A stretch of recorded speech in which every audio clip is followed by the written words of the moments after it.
एक बार फिर से स्वागत है आप सबका आपके अपने YouTube चैनल इम्तियाज क्लासेस पे। जी मैं इम्तियाज लेकर हाजिर हूँ आपके लिए एक बेहद ही इम्पोर्टेंट वैकेंसी और फुल इसका ट्यूटोरियल मैं आपसे डिस्कस करने वाला हूं। तो ये वीडियो आपके लिए बहुत ज़रूरी है। अगर आप सेंट्रल वैकेंसीज और वर्दी देख रहे हैं तो ये वीडियो अंत तक देखना आपके लिए बहुत ज़रूरी है, क्योंकि एंड में मैं आपको बहुत ही ज़्यादा इंपॉर्टेंट चीज़ डिस्कस करने वाला हूं। तो आज की ये वैकेंसी मैं आपके लिए लेकर आया हूं CISF की जो न्यू वैकेंसी है, ये हाल ही में ऑनलाइन हुई है और इसका फुल ट्यूटोरियल आपकी डिमांड थी मेरे अलग अलग सोशल मीडिया नेटवर्क्स पर। आपने मुझे टेलीग्राम किया, इंस्टाग्राम किया कि इसका फुल ट्यूटोरियल मैं आपसे डिस्कस करूं, तो मैं आपके लिए फुल ट्यूटोरियल लेकर आया हूं। और इस वीडियो को देखने के बाद आपको कहीं और कुछ भी देखना और समझने की जरूरत नहीं पड़ेगी, मेरा वादा है आपसे। तो चलिए जल्दी से शुरू करते हैं आज का ये वीडियो। स्टडी मतलब वीडियो शुरू करने से पहले मैं आप सभी से रिक्वेस्ट करना चाहूंगा, भाई इसको बनाने में, इसका कलेक्शन करने में, इस डेटा का बहुत मेहनत लगती है। तो मैं आपसे रिक्वेस्ट करूंगा, इसको जल्दी से सबसे पहले चैनल को तो सब्सक्राइब कर दीजिए, लाइक कर शेयर करना ना भूलिएगा। आइए जल्दी से शुरू करते हैं ये वीडियो। देखिए आज की जो वैकेंसी मैं आपके लिए लेकर आया हूं वो है CISF, ASI, स्टैनो और हेड कांस्टेबल। ये तीनों वैकेंसी CISF के अंडर में जो आती हैं, इसका नोटिफिकेशन आ चुका है और आने वाले कुछ ही दिनों के बाद, मतलब आप देखेंगे हफ्ता 10 दिन के बाद इसकी वैकेंसी ऑनलाइन शुरू हो चुकी होगी, जिसका मैंने पहले वीडियो आपसे डिस्कस भी किया हुआ था कि आप तैयारी शुरू कर दीजिए। अभी भी आपके पास बहुत समय है। और किसी भी चीज को मैं शुरू करने से पहले मैं आपसे एक चीज ये डिस्कस करना चाहूंगा कि देखिए ये जो वैकेंसी है चूंकि सेंट्रल लेवल की है और आपके लिए किसी न किसी आर्मी की एक पोस्ट में जाने का है CISF पर, तो उसके लिए सबसे पहले जो जरूरत आती है, जब मैं UPSI की सीरीज कर रहा था तो उसमें जो सबसे ज्यादा प्रॉब्लम आई थी वो थी PST को लेकर, जो फिजिकल स्टैंडर्ड जो आपका पैरामीटर्स होते हैं, और दूसरा डॉक्यूमेंट वेरिफिकेशन को लेकर।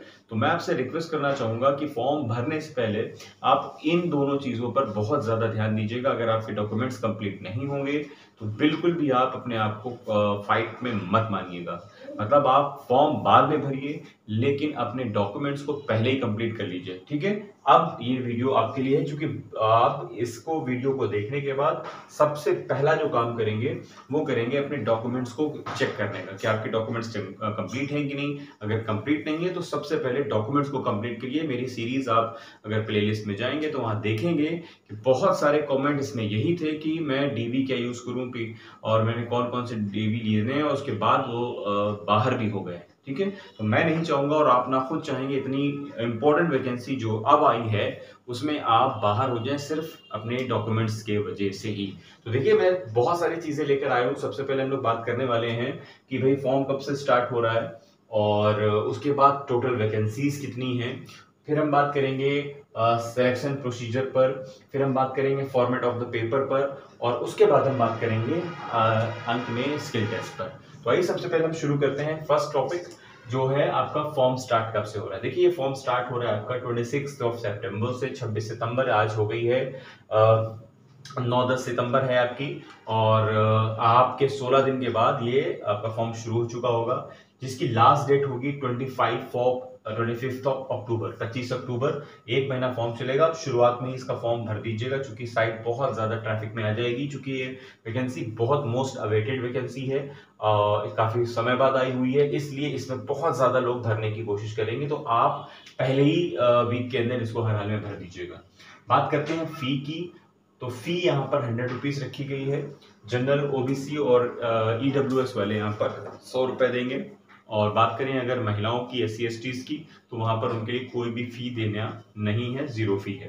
बात करें अगर एज कैटेगरीज की, तो एज कैटेगरी एज जो है आपकी 18 से 25 मानी गई है, रखी गई है, ठीक है। और रिजर्वेशन तो आपको पता ही होगा, अलग से वो मिलता है हमको एज वाइज। सैलरी की अगर हम बात करें तो सैलरी है, अगर हम बात करें ASI और हेड कांस्टेबल मिनिस्ट्रियल के लिए अलग अलग, ASI स्टेनो है, याद रखिएगा। तो जब हम ASI की बात करते हैं तो ये जो रीचेबल है आपकी जो सैलरी इन हैंड आप तक पहुंच सकती है, पूरा सब कुछ मिलाकर तो वो करीब पहुंच सकती है करीब 45 से 50,000 के आसपास। और हेड कांस्टेबल मिनिस्ट्रियल की अगर हम सैलरी की बात करें तो ये आपकी सैलरी करीब 40 से 45,000 के 5,000 का डिफरेंस करीब आता है। तो ये करीब 40 से 45,000 की सैलरी आप तक हाथ में आपके पहुंचेगी, सारा जो है भत्ता वत्ता काटकर।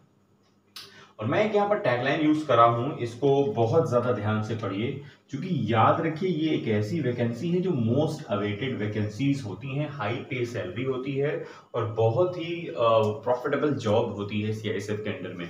ठीक है, तो इसलिए मैंने यहाँ लिखा हुआ है अब नहीं तो कब, ये नहीं तो कौन। क्योंकि अगर आपने इस वैकेंसी को अचीव करने की कोशिश नहीं की और दिल से नहीं अचीव किया, खाली कहने भर से नहीं होगा, आपको अपने माँ बाप का सपना पूरा करने के लिए जब आपको ये पता चल जाए कि आने वाले 16 दिन बाद फॉर्म अप्लाई होना शुरू हो जाएंगे, तो अब आपको सुकून से नहीं बैठना है, आपको सारा सिलेक्शन प्रोसीजर मैं आज बताने वाला हूँ, आपको दिल लगाकर इसमें पढ़ाई शुरू कर देनी है। क्योंकि देखिए एक एज लिमिट होती है और एक एज चार्म होता है पढ़ाई का, पढ़ाई हमेशा नहीं होती, धीरे धीरे उम्र के साथ चार्म बढ़ता जाता है, घटता जाता है, चार्म घटता जाता है, उम्र बढ़ती जाती है। इसलिए ये जो वैकेंसी आज आपको मिल रही है, अगर चूके तो आने वाले 2-3 साल बाद शायद ही मिले, तो इसलिए जो आई है उसे जरूर पाके रहिए।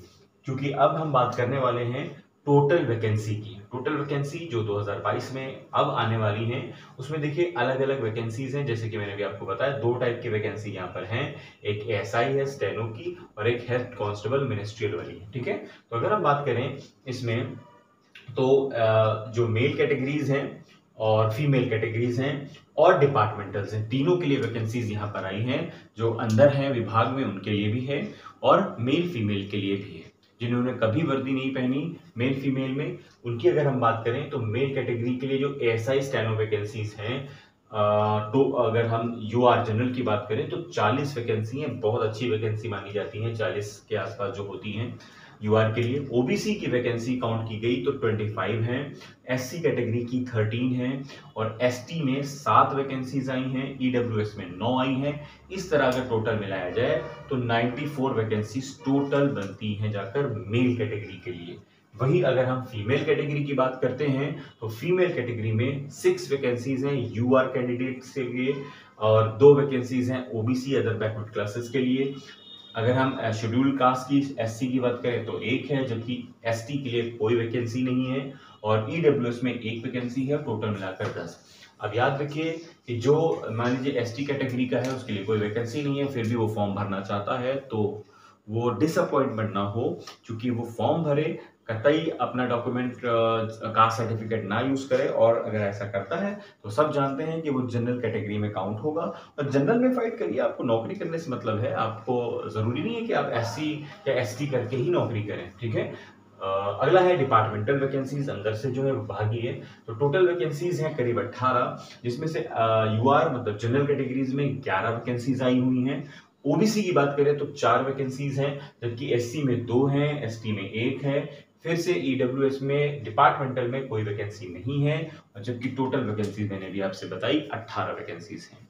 यहाँ पर अगर कोई ईडब्ल्यूएस है और वो फाइट करना चाहता है डिपार्टमेंटल में, तो कोई जरूरत नहीं है कि आप ईडब्ल्यूएस से जाएं भाई, आप जनरल में फाइट कर सकते हैं। ठीक है, जब आप कोई कास्ट सर्टिफिकेट या कोई सर्टिफिकेट नहीं लगाते हैं तो आप ईडब्ल्यूएस माने जाते हैं। ईडब्ल्यूएस का भी ना लगाइए, अगर उसका भी ना लगाइए तो आप कास्ट सर्टिफिकेट ना लगाइए तो आप जनरल माने जाएंगे, तो आपको भी पता होगा। अभी हम बात करते हैं हेड कांस्टेबल मिनिस्ट्रियल की, ये मैंने बात की थी आपसे एएसआई स्टेनो की। अभी हम बात करेंगे मेल कैटेगरीज की, तो मेल कैटेगरी में 132 है, बहुत जबरदस्त वैकेंसी आई है, 132 अच्छी खासी वैकेंसी है, जबकि 86 वैकेंसी है ओबीसी कैटेगरीज के लिए। एससी के लिए 47 हैं, जबकि वही बात करें एसटी की तो 23 वैकेंसीज हैं। और उसी जगह ईडब्ल्यूएस में हम बात करते हैं तो 31 वैकेंसीज हैं, टोटल मिला लिया जाए तो 319 वैकेंसीज यहाँ पर आई हुई हैं। किसके लिए? हेड कांस्टेबल मिनिस्ट्रियल्स के लिए। ठीक है, फीमेल कैटेगरी की बात करें तो 17 वैकेंसीज यूआर के लिए आई हैं, जबकि 9 vacancies other backward class OBC के लिए हैं, 5 वैकेंसीज एससी के लिए, 2 वैकेंसीज एसटी के लिए, 3 ईडब्ल्यूएस के लिए और 36 वैकेंसी इस तरह टोटल फीमेल कैटेगरी के लिए आई है। उसी जगह अब हम बात करेंगे डिपार्टमेंटल वैकेंसीज की हेड कांस्टेबल मिनिस्ट्रियल के लिए। जब हम हेड कांस्टेबल मिनिस्ट्रियल के लिए डिपार्टमेंटल वैकेंसीज की बात करते हैं तो टोटल वैकेंसी 63 हैं। उसी 63 में 33 वैकेंसी जनरल कैटेगरीज के लिए हैं, 17 वैकेंसीज जो हैं वो अदर बैकवर्ड क्लासेस के लिए हैं, जबकि 9 वैकेंसी शेड्यूल कास्ट के लिए हैं और 4 वैकेंसी शेड्यूल ट्राइब्स एसटी के लिए हैं, और जबकि कोई वैकेंसी ईडब्ल्यूएस में नहीं है डिपार्टमेंटल के लिए। अगर आप चाहते हैं आप डिपार्टमेंट में हैं तो आप अपने आप को जनरल में फाइट करा सकते हैं। ये रही टोटल फिगर ऑफ पोस्ट जो बहुत ही ज्यादा जबरदस्त है। अगर आपने पहले कभी भर पाए हैं और तब इस बात का अंदाजा आपको जरूर हो रहा होगा, ये handsome vacancies number of post हैं। और अगर आप पहली दफा भरने जा रहे हैं तो यकीन जानिए आप सीरियसली इसको अटेम्प्ट करिए, और बहुत हाई रेप्यूटेड वैकेंसी और जॉब प्रोफाइल है ये। इसको करने पर आपको अजीब सा एक सुकून मिलता है, क्योंकि देश के लिए कोई भी काम करना हमेशा से ही सुकून भरा होता है। और चूंकि वैकेंसीज बहुत कम हैं, आने वाले जो है कैटेगरीज को देखा जाए, आने वाले वक्त को देखा जाए, चूंकि कहीं ना कहीं कोई ना कोई चीज़ ऐसी हुई जाती है कि वैकेंसीज कहने के लेट डाउन कर जाती है। तो जो आपके हाथ में आ रही है उसको ले ही लीजिए, इंतजार मत करिए। अल्टीमेटली मैं कहने का मतलब ये है कि इसको कर लीजिए, ये नहीं तो कौन। अगर ये वैकेंसी नहीं करना चाहते हैं तो फिर कौन सी करेंगे भाई, किसका इंतजार आप करते हैं। तो जो आई है सामने उस पर दांव लगाइए। अभी हम बात करेंगे सिलेक्शन प्रोसीजर पर। भाई अब सिलेक्शन कैसे होगा आपका, देखिए सिलेक्शन होगा जब आप पोस्ट आ जाएंगे, आप फॉर्म भर देंगे तो सबसे पहले आपका क्या होगा, अब आपका हाइट वगैरह आपका पीएसटी होगा, ठीक है। आपकी हाइट वगैरह नापी जाएगी, चेस्ट वगैरह नापा जाएगा। तो उसमें अगर हाइट देखी जाए तो 165 सेंटीमीटर हाइट है आपकी होनी चाहिए, मतलब मेल कैटेगरीज की। और अगर चेस्ट की बात करें फुल तो 77 से 82 सेंटीमीटर का चेस्ट चाहिए मेल के लिए। उसी जगह अगर हम फीमेल की बात करें तो उनकी हाइट होनी चाहिए 155 सेंटीमीटर, 155 सेंटीमीटर उनकी हाइट होनी चाहिए। अगर उसी जगह हम बात करें एससी कैटेगरी की तो 162.5 162.5 सेंटीमीटर की हाइट एससी एसटी कैटेगरी के मेल कैंडिडेट्स के लिए चाहिए। सीना चाहिए होगा 1 सेंटीमीटर कम 76 से 81, जबकि उसी जगह कोई अगर फीमेल है एससी एसटी में तो उसको 150 सेंटीमीटर की हाइट चाहिए होगी इस पोस्ट को अचीव करने के लिए। अब जब आप हाइट पास करके जाते हैं, आपका सब कुछ क्लियर हो जाता है चेस्ट वगैरह, तब आपकी बारी आती है रिटन एग्जाम की। आपको एक रिटन देना होता है।